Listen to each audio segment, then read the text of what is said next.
Уважаемые участники сегодняшнего мероприятия, пользуясь случаем, позвольте от имени оргкомитета поздравить вас с наступающим празднованием 30-летия независимости Кыргызской Республики. Каждый из присутствующих внес свой посильный вклад в становление современной кыргызской государственности.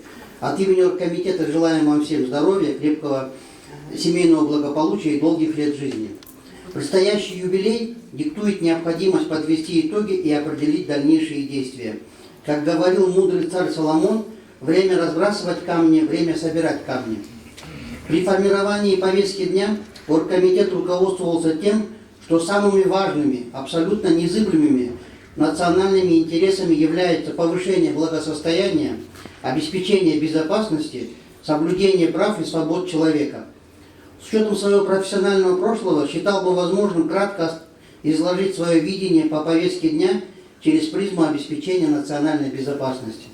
Общеизвестно, что обеспечение национальной безопасности – это способность государства своевременно на ранней стадии выявлять угрозы и определять вызовы, а затем оперативно принимать меры противодействия этим угрозам и адекватно отвечать на эти вызовы. Какие вызовы на сегодняшний день мы имеем? На внешнем контуре демонтаж архитектуры глобальной безопасности, обострение геополитического противостояния, формирование нового миропорядка, турбулентность мировой экономики, глобальные изменения климата, пандемия коронавирусной инфекции, международный терроризм и религиозный экстремизм. Последняя угроза становится еще более актуальной и острой, как вам известно, в связи с последними событиями в соседнем Афганистане.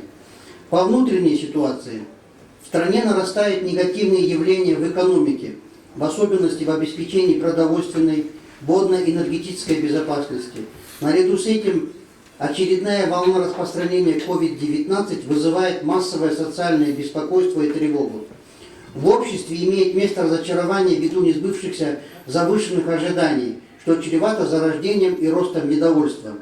С учетом глобальных вызовов, для противодействия имеющимся угрозам возникает вопрос, что делать?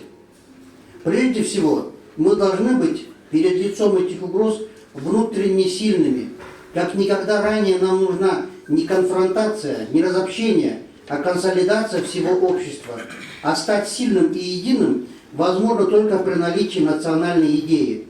То есть сейчас архиважно, ясно и четко сформулировать цель, во имя чего нужно объединяться. Время пришло. Поэтому мы приглашаем всех присутствующих высказаться по повестке дня. Спасибо.